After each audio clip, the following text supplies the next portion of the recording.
ఏంటని ఆలోచిస్తున్నావు? మంచి విషయాలు వెంటనే నిర్ణయం తీసుకోవాలి. కళ్ళు మూసుకుని ఒప్పేసుకో. మాట్లాడు. ఇదేమన్నా నిమిషాల మీద నిర్ణయం తీసుకునే విషయమా? అయినా పెద్దవాడిని నేనున్నాను కదా, చిన్నవాడు నోరు మూసుకొని ఉండు. ఏం లేదయ్యా, మీరేదో కోర్టులో పెద్ద జడ్జిగా ఉన్నారని శేషయ్య చెప్పాడు. అది మేము నమ్ముతాం.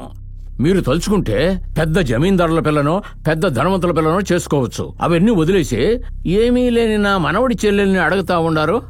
అందుకే కొంచెం అనుమానంగా ఉంది. ఆయన చెప్తున్నట్టు నా కొడుక్కి పిల్లనిస్తామని వచ్చిన వాళ్ళకి డబ్బు, పదవి, పరపతి అన్నీ ఉన్నాయి. కానీ న్యాయం, ధర్మం లేవు. అవి నీలో ఉన్నాయి. అందుకే నీ దగ్గరకు వచ్చాను. మీరు నా గురించి ఇలా చెప్పడం ఎంతో సంతోషంగా ఉంది. ఎందుకంటే ఈ సమాజంలో మీరు ఉన్నతమైన వారు, అర్హత ఉన్నవారు. మీతో సంబంధం కలుపుకోవడం నాకు సంతోషమే.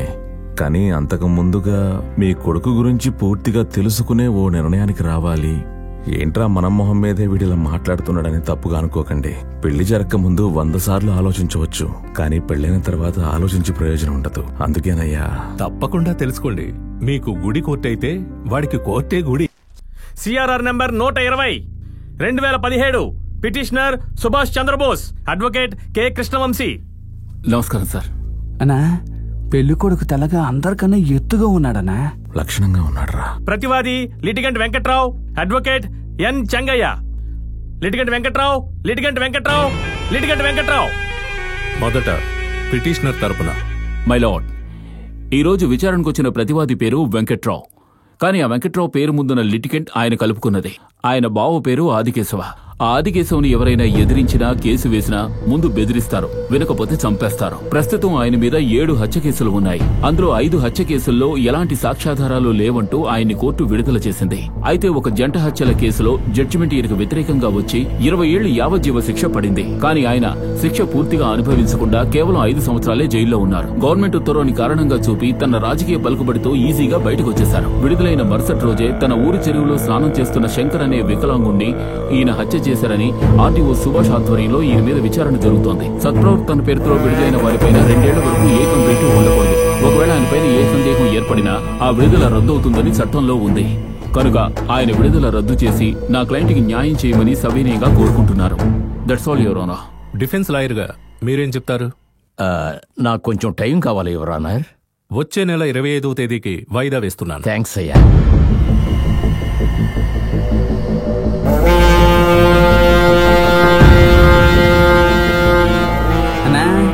మన పార్వతి వాగుడు పెట్ట, పెళ్లి కొడుకు వకీల్, నువ్వు సాములోడివి. ఇక 24 గంటలు మన ఇంట్లో గోలగోలగా ఉంటుందేమో. సరే, ఇప్పుడు పైకెందుకు? ఆయన్ని కలిసి మనం మాట్లాడాలిగా. ఓ, డైరెక్ట్ ఎంక్వైరీ. ఏంటన్నా, ఎక్కడుంటారని చెప్పారా? ఈ నెల కాకపోతే ఏమిటి, వచ్చే నెల లోపల ఇద్దాం. అది వస్తున్నాడు. Next case A court? AN 2 sir.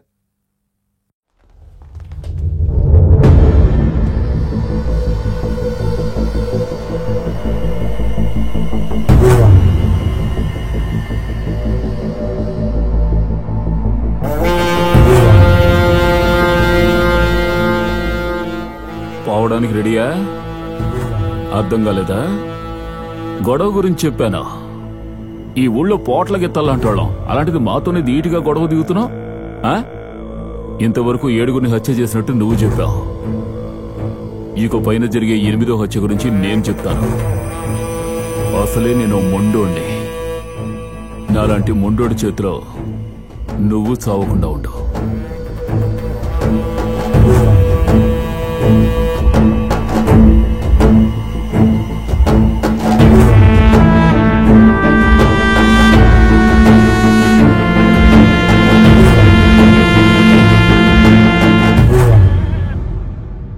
చెప్పు. మీ చెల్లికి సంబంధం చూడటానికి వెళ్లారా? అవును. ఏం లేదు, మీ చెల్లికి మేము సంబంధం చూసాం కదా.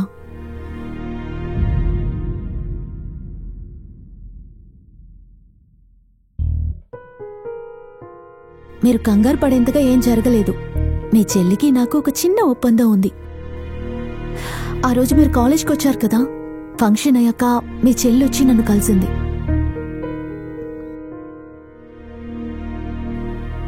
తోడబుట్టిన నన్నే ఇంత బాగా చూసుకునే నా అన్న లైఫ్ అంతా తోడుగా ఉండే మిమ్మల్ని ఎంత బాగా చూసుకుంటాడో. అందుకని మీరు మా అన్నయ్యని లవ్ చేయండి. సరే, నేను మీ అన్నయ్యని లవ్ చేస్తాను. బదులుగా నువ్వేం చేస్తావు? ఏం చేస్తానా? వదినా, నువ్వు నన్నేం అడిగినా సరే చేస్తాను. ఏమడిగినా అంటే మా అన్నయ్యని పెళ్లి చేసుకుంటావా? అంతే కదా, చేసుకుంటాను. తనకి చదువు ఉందా, మంచివాడా, ఏమీ తెలియకుండా నువ్వు కళ్ళు మూసుకుని ఒప్పేసుకుంటున్నావు. నాకు కావాల్సింది ఒకటే, నా అన్నయ్య సంతోషం. దానికోసం నేనేమైనా ఖచ్చితంగా చేస్తాను. మా అన్నయ్య మీద ఒట్టు. మీ చెల్లెలా అనకపోయినా నేను మిమ్మల్ని లవ్ చేసేదాన్ని. అయినప్పటికీ ఇందులో నా స్వార్థం కూడా ఉంది. ఎందుకంటే మీ చెల్లి మా అన్నయ్యని పెళ్లి చేసుకుంటే వాడు లైఫ్ అంతా సంతోషంగా ఉంటాడు. మీ అన్న జీవితం సంతోషంగా ఉంటుంది, మరి మా పార్వతి జీవితం? ఇలా చూడండి, ఊళ్ళో ఎన్నో సంబంధాలు చూస్తున్నారు, మీరు మాట్లాడుతున్నారు. అదే విధంగా మా అన్నయ్యని చూడండి, మాట్లాడండి. వాడిని చూడడమే కష్టం అంటుంటే మాట్లాడమంటున్నారు. ఏ మా అన్నయ్యకేం తక్కువ? వాడి వల్ల లోకానికి పరువు తక్కువ అండి. వీళ్ళన్నను ఒక మనిషిగా చూసి భారతనిచ్చి పెళ్లి చేయడం కన్నా నీళ్లు లేని బావులు ఆ పిల్లని మనమే తోసేసి చేతులు కట్టుకుని చూస్తూ ఉండొచ్చు. చేస్తే చావని అంటూ. ఇప్పుడు ఎందుకు నవ్వుతున్నారు? మీకు కామెడీగా అనిపిస్తుందా? అవును, ఇప్పుడు ఇక్కడికి ఎందుకు తీసుకొచ్చారు? ఈ రోజు బ్రహ్మాండంగా జరగబోతున్న నరసింహపట్నం చేపలు పట్టే ఉత్సవానికి వచ్చిన చేపలు పట్టే వీరులు వీరాంగనలు అందరికీ నరసింహపట్నం గ్రామం తరపున ఘనంగా స్వాగతం పలుకుతున్నాం. ఇట్లు ఉత్సవ నిర్వాహకులు. చేపలు పట్టాలనుకునే వాళ్ళు చెరువులో చేపలు పడుతున్నప్పుడు దయచేసి చేపల్ని మాత్రమే పట్టాలని ఉత్సవ నిర్వాహకుల తరఫున తెలియజేసుకుంటున్నాం. On your marks, get set, go.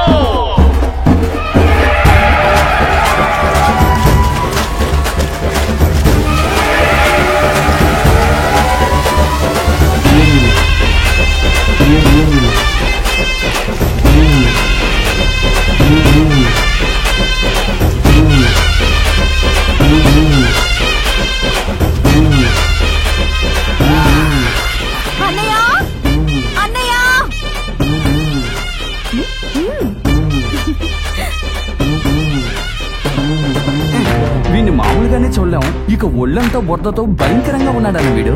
అన్నా, వచ్చే ఏడాది మన పార్వతిని చేపల చెరువులోనే చూడాలేమో. అన్నయ్య, అన్నయ్య ఎక్కడా? నీకే తెలియడం లేదా? వాడే నీ అన్నయ్య. ఊరుకో, పెద్దన్నయ్య ఎక్కడా? పెద్దన్నా?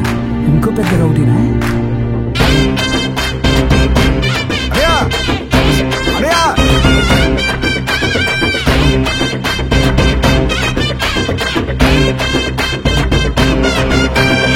చెల్లి పిలుస్తుంది.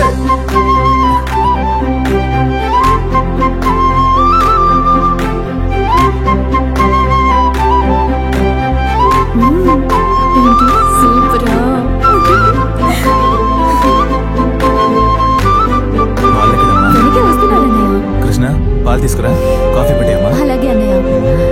ఎన్ని కార్లు ఉన్నాయంటే ఎవరు వచ్చి ఉంటారు?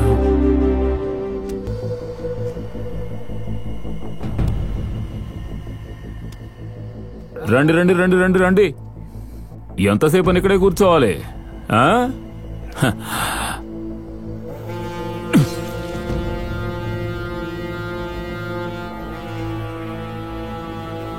ఏంటి సార్, షాక్ అయ్యారా? ఏంటి కొర్రమిల్లా? ఏంటి సార్, మీరు ఏదో ఒకటి పట్టుకుంటూనే ఉంటారా? ఈరోజు చేపలు, తర్వాత నేను, ఆ తర్వాత మా బావ. అన్నా, ఎవరో ఒకరిని పట్టుకుంటూనే ఉండండి మీరు.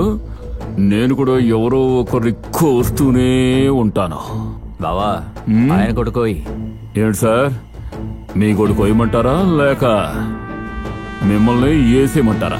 ఎవరితో ఏం మాట్లాడుతున్నావు? ఎక్కడికి వచ్చి ఎవరి మీద చేసుకుంటున్నావు? ఏంటి తెగ రెచ్చిపోతున్నావు? కేసు పెట్టి చదువుకున్న తెలివి నువ్వు చూపించావు. పుట్టుకతో వచ్చిన బుద్ధిరా నాది. ఇంకో 2 రోజుల్లో మా మీద పెట్టిన కేసును వాపస్ తీసుకోలేదో వాదించడానికి వకీలు ఉండడు, కేసు పెట్టిన నువ్వు ఉండవు. మీ ఇద్దరిని లేపేస్తే అప్పుడు తెలుస్తుంది నాతో పెట్టుకుంటే ఎలా ఉంటుంది. పరబా,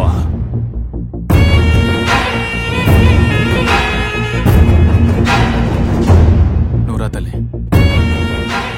ఏంటన్నా, వీడు బెదిరించే చోట మనం సంబంధాలు వచ్చి చూస్తున్నావా లేక మనం సంబంధాలు చూస్తున్న చోట వీడొచ్చి బెదిరిస్తున్నాడా? ఏమీ అర్థం కావడం లేదన్నా. ఇప్పుడు ఏం చేద్దామన్నా?